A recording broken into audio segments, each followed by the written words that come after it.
I'm just going to give you a quick tour of Prism. It's a really great tool to teach annotation, and it allows a class to collaborate on one document and then compiles their information together.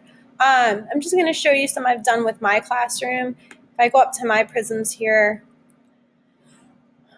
for one of my classes, we were looking at the song Where's the Love by the Black Eyed Peas, and it was to talk about tolerance and violence. So if I go over here to highlight, okay, it allows me to interact with the song. So if we look here, here are the lyrics, and we're looking for violence, tolerance, and choice. So if I wanted to highlight what I think shows the theme of violence, maybe I'm going to highlight trauma and CIA, terrorism, not that one, terrorism, can erase.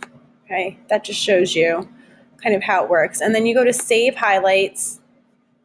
Now, if an entire class was working on this, okay, we could go over here to font size visualization, and the larger the font, the more people chose that word to fit that category. So for example, look at how many people chose terrorism, Bloods, Crips, KKK, people dying, killing. And then if we switch the color here, you see, we're talking about tolerance. So they've highlighted this. The larger it is, the more people have highlighted it. And the whole class was able to work on this from their computers. It's really great for poetry or for shorter pieces. You can just put it right into this platform and the whole class can work on it together, and they can see if they're reading the same way somebody else is, and it can really open up a lot of discussion. You can also use it to teach writing skills. So right here, I'm going to go into this. I have an excerpt of a student's writing, and we're going to be looking for a lead-in, evidence, and examples of they say as referred to in they say, I say. So if I look down here, okay, I might say I found evidence right here. And highlight it, okay, and maybe I say,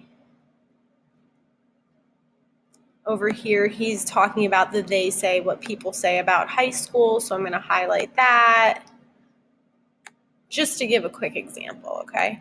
Now, if you wanted to use this to talk about the things that we need to have in our writing, we'd go over here to save highlights, and then we would look, and just at a glance, we could see we have evidence highlighted here. But the other thing that we're looking for is a lead-in, and there's no lead-in there. So now we know, we can talk about how to create a lead-in with our students. So it's really awesome if you want to use it for things other than reading. You can use it to talk about writing too. So here's our evidence, but we know there's no lead-in before that. So it's a great way to kind of illustrate that to the students, or see if they can recognize what you're asking them to do in their writing in their own writing, okay? So that's just a quick glimpse into Prism. If you're interested in visiting it, it's a wonderful free resource developed for teachers by teachers, and the web address is in the blog. Thank you.